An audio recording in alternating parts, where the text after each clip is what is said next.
नमस्ते, आप सभी का स्वागत है आज के इस सेशन में। आज करेंगे हम कपालभाति का अभ्यास। कपालभाति प्राणायाम का अभ्यास करेंगे। सबसे पहले हम बात करेंगे कि कपालभाति प्राणायाम किसे नहीं करना चाहिए।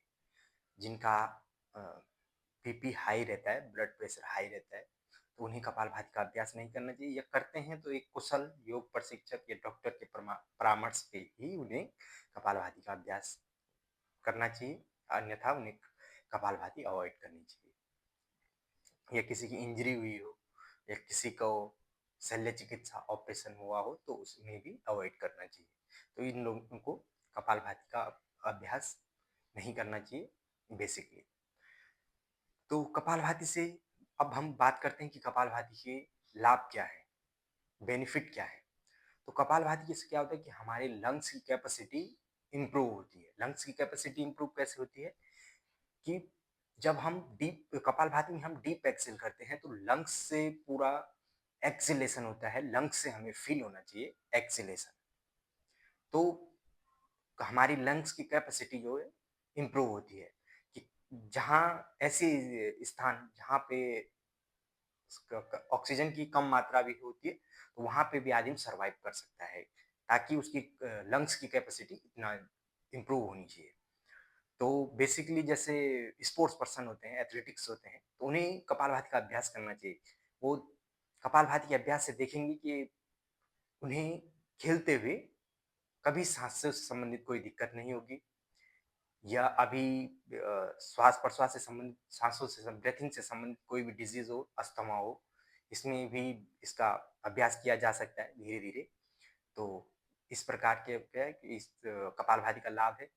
और आज हम करेंगे, अब करेंगे हम कपालभाति का अभ्यास कैसे करते हैं वो हम देखेंगे मेनली। तो धीरे से बैठेंगे फर्स्ट सुखासना और पद्मासना। पद्मासना में नेक बैक को स्ट्रेट करते हुए, धीरे से शोल्डर को रिलीज करते हुए, दोनों हाथ ध्यान मुद्रा में, neck back straight, eyes normal close, face totally relax. Spine mainly should be straight, ताकि हमारे चेस्ट पार्ट ओपन रहे, लंग्स ओपन रहे और ब्रेथ प्रॉपरली हो। फर्स्ट प्राणायाम के लिए हम ब्रेथ बॉडी को टोटली रिलैक्स करते हैं, माइंड को कंसंट्रेट करते हैं ब्रेथ कंडीशन पे, how to inhale, how to Excel.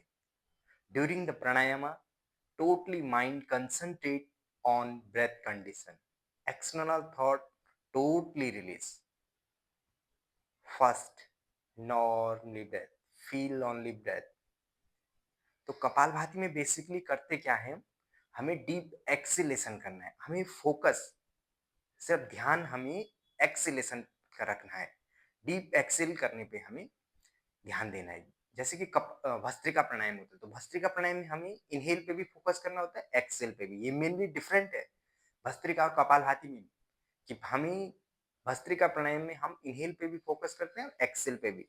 अब कपालभाति में क्या होता है, हमें सिर्फ एक्सेलेशन करना होता है।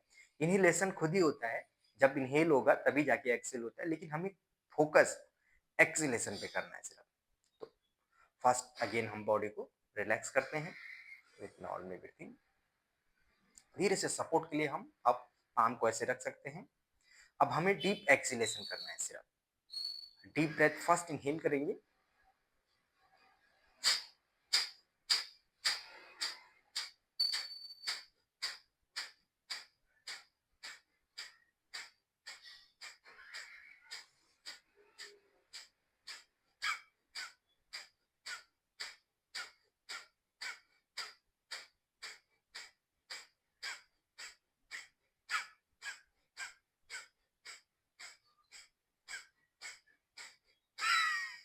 लास्ट राउंड में डीप एक्सेल करते हुए हल्की सी ब्रेथ स्वतः ही स्टॉप हो जाती है।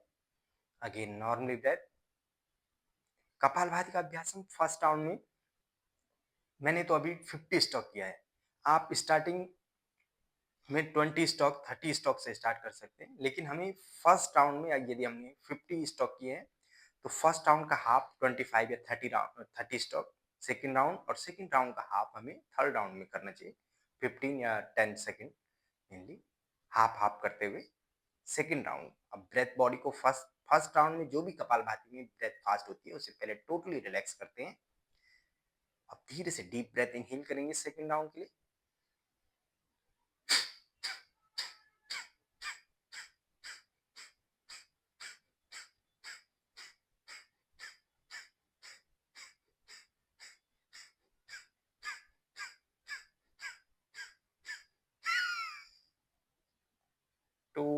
Excel last down, again breath relax. जो भी कपालभाति में ब्रेथ फास्ट हुई है उसे रिलैक्स करेंगे with normally breathing. First totally relax,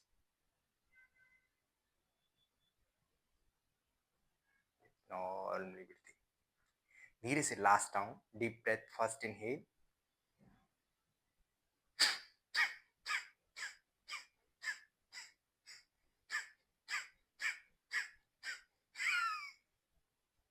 deep exhale, हल्की सी ब्रेथ स्टॉप होती है खुद ही।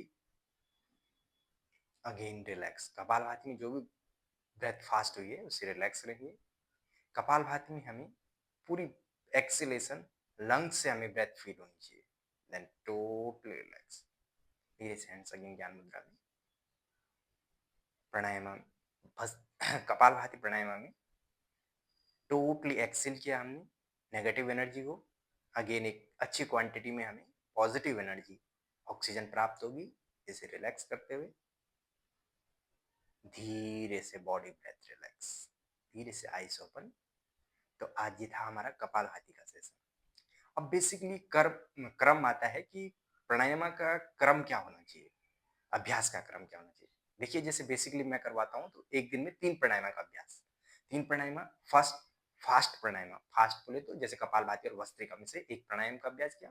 फिर हमने अनुलोम विलोम या नाड़ी शोधन में से एक प्राणायाम का अभ्यास किया। और उसके बाद टोटली रिलैक्सेशन के लिए शीतली, शीतकारी और भ्रामरी में से एक प्राणायाम का अभ्यास किया। तो बेसिकली आज तो हमारा कपालभाति था, पिछला सेशन हमारा अनुलोम विलोम प्राणायाम का था। तो इसी प्रकार हम सभी प्राणायाम का अभ्यास करेंगे, लेकिन क्रम क्या होना चाहिए प्राणायाम का। फर्स्ट कपालभाति, फिर अनुलोम विलोम, और तीसरे नंबर पे हमें भ्रामरी प्राणायाम का अभ्यास करना है ताकि मेंटली और मेंटली बॉडी टोटली रिलैक्स हो सके। तो ये तो क्रम होगा अभ्यास का, प्राणायाम अभ्यास का। तो इसी के साथ धन्यवाद।